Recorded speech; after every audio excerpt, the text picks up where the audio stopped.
Hello everyone, welcome to Lush and Salty Aquariums. You're looking at my Lush and Plush Endler Guppy Aquarium featuring endlers and some least killifish and perhaps a few pygmy corridora, perhaps some ornamental shrimp, definitely lots of ram's horn snails and pond snails.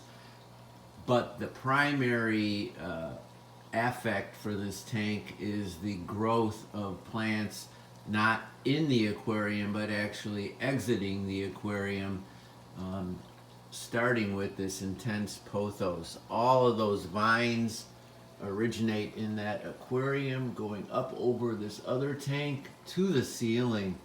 Look at those intense leaves. Those are bigger than my head, and all of that is being fed from the water and the fish waste and whatever else, the various fertilizers I put into this aquarium. And I do use liquid fertilizers here, mostly to feed the plants on the outside, the plants growing out. There's also some spider plant that you see in the back there, and various other house plant cuttings that have taken root.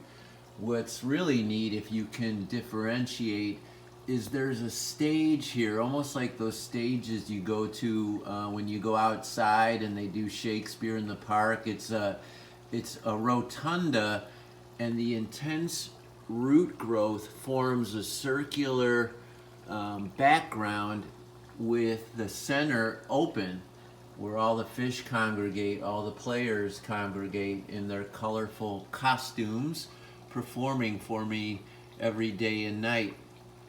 I think it's a pretty apt metaphor and very cool. Now, if I removed all these endlers, I keep fantasizing about having a beta in here and having him hold court in the center there, or perhaps my CPDs were in this lush, dense backdrop, the eggs would finally come to fruition.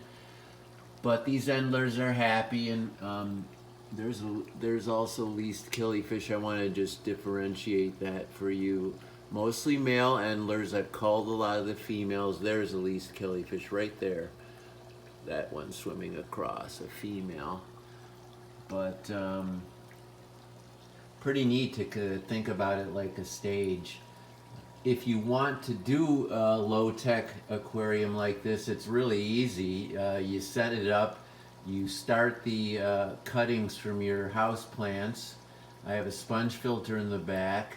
There is a heater in here, but I haven't checked to see if it's working in so long. It kind of doesn't matter. It's facing north. You see the beautiful view outside my window, but direct sun only comes during sunset for about an hour or so, and it hits the back, which is completely blocked by all those roots, so it doesn't create undue algae. But if you want to start one of these tanks, it's really as easy as cuttings along the edge. You can use little clips, the kind you get at Office Depot, or the wooden ones, probably better for less rust. Rubber bands and sticks to hold up the house plants until the roots get into the substrate like you see here. Then those adaptations are no longer necessary, and basically the aquarium starts to take care of itself. The root stock here is an intense filter system. That's why so many fish can be so happy and healthy and the water so clear in this aquarium. Those roots are just doing the job of I don't know how many filters. No filter would be as effective as that rootstock, in my opinion, at this point, which makes this a very low-tech aquarium because in a sense it's self-sufficient. It's its own ecosphere. Yes, I have a simple nano light attached to the back and a sponge filter, and that's probably very wise in the beginning, but at this point I'm not sure how necessary either of those things would be. Anyway, I hope you enjoy this as much as I do, and as always, keep your hands in the tank. Ciao for now.